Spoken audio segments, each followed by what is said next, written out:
Thanks for coming back for part 4 of LA Fishguys, the Rose Garden Anemone tank. We're servicing a 500-gallon, 3/4 round tank. We're with my friend Cande, and he's got this tank just packed full of rose anemones, a field of zoanthids, a number of hard corals, some soft corals, and a beautiful clam. Not sure if you can see the pretty blue clam, but if you want to look down, climb on the top of the ladder. Oh yeah, there she is right there. Maxima or Squamosa? Crocea, okay. Very nice.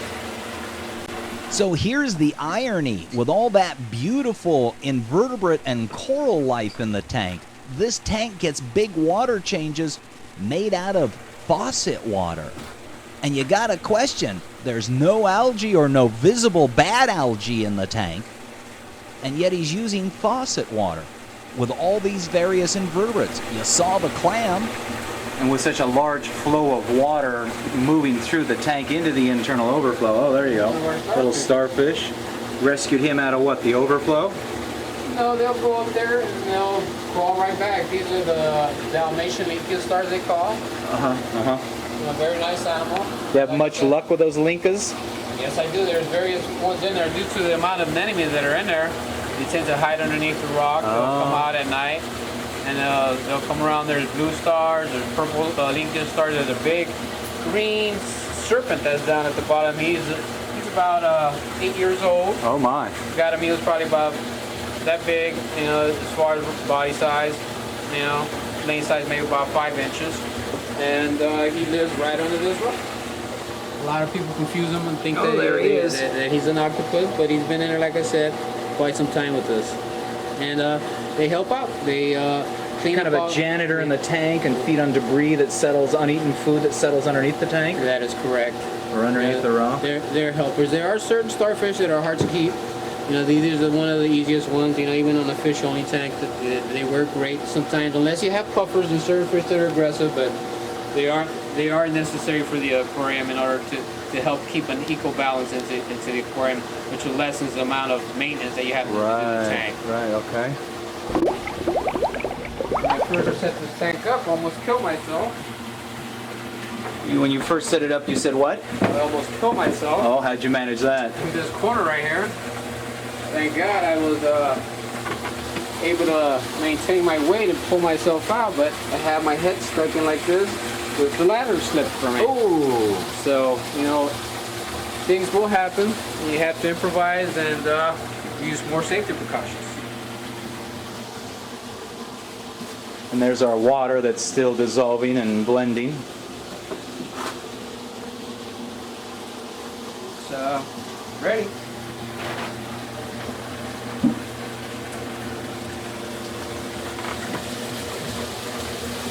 So you'd gotten yourself kind of climbed up there on top of the tank and got your head in there and then slipped and found yourself kind of hanging by your head only? That is correct. Ay, ay, ay. It was a miracle in itself. Homeowner comes home and there's Cande hanging from the tank, lifeless, stuck with his head above the top of the tank. This tank wouldn't be here. So if you missed it in the previous part, we're cleaning the algae by using a long-handled scraper with a filter pad on its end. As you can see, we've got most of the algae. This gives Cande the reach to stretch to the back side of the tank to wipe those patches of algae down. Keep in mind it's an acrylic tank, so we have to have a soft pad so we don't scratch the back side of the tank. That would be as obvious as if we scratched the front. So the initial Rose Anemone, it was just one, I assume. Any ideas how big it was or when it went into the tank? It was one, and it multiplied itself from, like I told you originally, this tank, some of the rock was in a 180 gallon aquarium, and they did the same thing that they're doing now. They reproduced in massive amount of numbers. And so this tank here has been running for how long? This tank's been running for, I want to say, over 6 years now. 6 years. So a lot of those older fish came from a previous tank. Yes. That was here at this location? No, at a previous location. Okay, okay. It was a tank that was viewable from 3 sides. Uh-huh. You walked in and you saw one front side and you saw a totally distinctive side on the other side. Until the anemones took over. And this is what we have, you know. Yeah, well, they certainly have found an environment that's very favorable to them. Yeah, And it's ironic that rose anemones, which tend to be kind of the most expensive, are almost the hardiest. And of course, the other end of the spectrum is the least expensive, which is the condylactus. And they tend to be hardy, but not a whole lot of luck with anemones, the range of anemones between those two. Yes, this is, as you can see, a lot of them are bubbled. The tips are nice and bubble. Right. Like you know, the name is a bubble anemone. And on some of them, as you can see, they're string-like strings. They tend to bubble up as they like. I assume as they're happy, but you know they bubble up and. Wow. And so you figure there's at least 100 of rose anemones in here, ranging from what, about 6 inches in diameter? Yes, to 13 inches. Oh yeah. Oh yeah. Well, the 5 I got from you, 4 are in the tank, 3 of which have settled down and doing real well. The Berkula clowns, they just love them. There is the one that's off to the side, and then there's the one I sold to the customer that took about 2 weeks of roaming around the tank, and then he found his spot, and now he's starting to kind of settle down, stay in one spot, and begins to slowly open up. Yes, they will tend to do that. Before you know it, he will rule your tank. Yes. You know, if the tank is happy, they will rule your tank. And so these zooster butterflies, they don't pick or bother the anemones at all? At all. And would you say that's typical of those species, or typical of butterflies in general? Or you're just lucky? No, just that particular species. Oh, okay. I have them in a few of my other reef tanks, and they seem not to bother anything.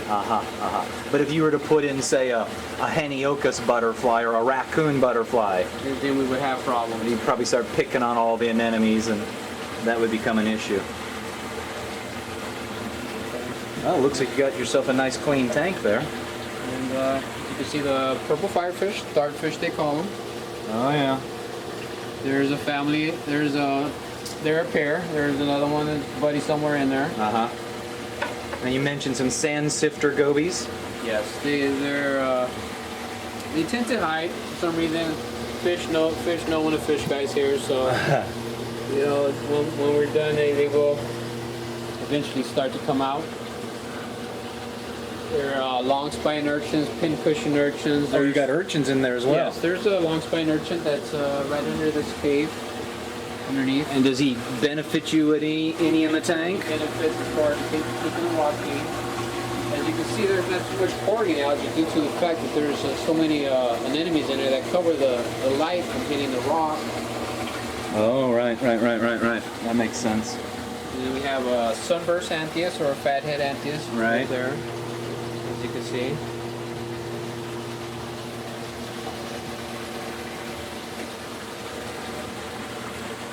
And they call this a mystery wrasse. That is. And I've heard the joke is the reason it's called a mystery wrasse is because they don't really know what it is.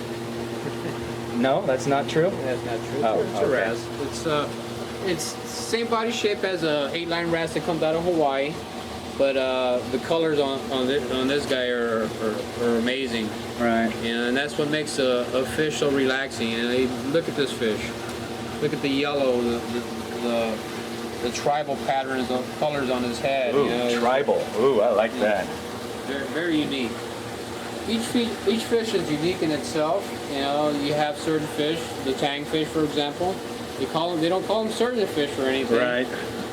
The knives that they have, each one has them concealed, but as you can see, the white dots or knives. Right.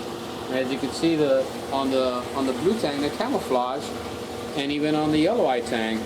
But upon touching them, they will defend themselves and cut you. Yes. Very sharp too. Sharp, very sharp. What's this black thing floating here at the surface? That is a food tray. It keeps the flake food from floating, right over the overflow and going, causing. So you just drop the food in there, and it kind of stays at the surface and is retained in there. That is correct. Okay. Oh, very nice. And we're ready to go with our next step. Which is? Siphoning out the water and putting the new water in. Okay. And how is that faucet-made salt water coming along? As you can see, it's clear. It's ready to go. And let's hook this up. We have a hose, which basically has a a valve to control the amount of water that will be going into the aquarium to make sure that we don't have any overflow problems and Any spillage? Any spillage. And if we need to stop it for any reason, we can close the valve and. Now I'm going to assume that you're going to test the salt level here. Not necessarily due to so many years of experience and using so many measuring cups that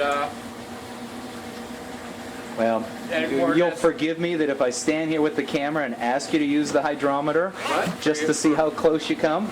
But I will show you guys. Okay.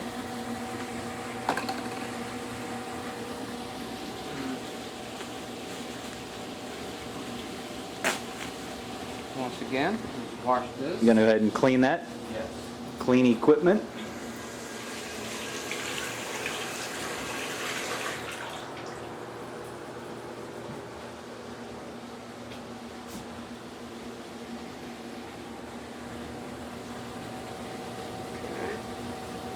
Now let's disconnect the pump in order for it to give us a reading.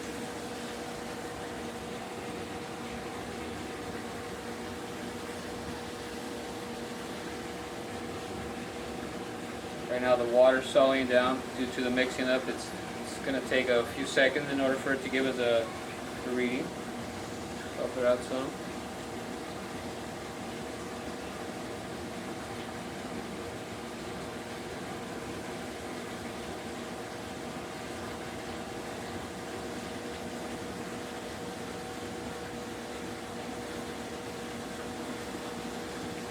There are different types of hydrometers. This is my most preferable one.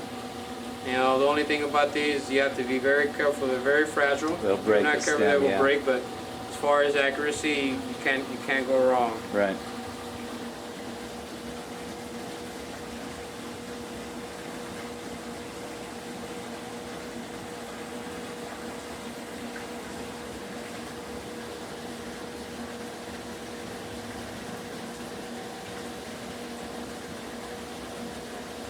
What do you think your salinity is there?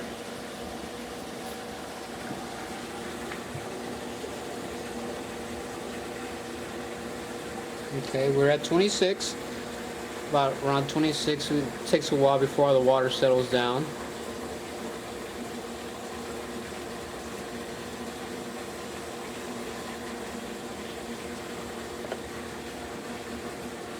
About 26, 27. But it's fine. So remember before we checked the water, it was at 22.5. Okay. So you could always play with the reef tank, and like I said, the style of water change that I do to this tank is more of an acclimation style water change.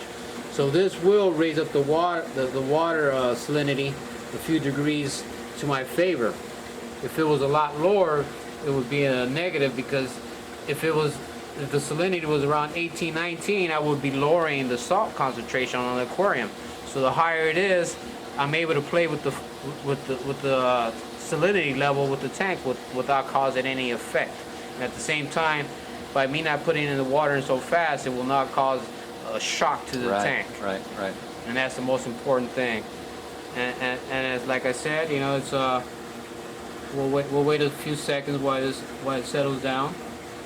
And we'll get an accurate reading for you. Okay.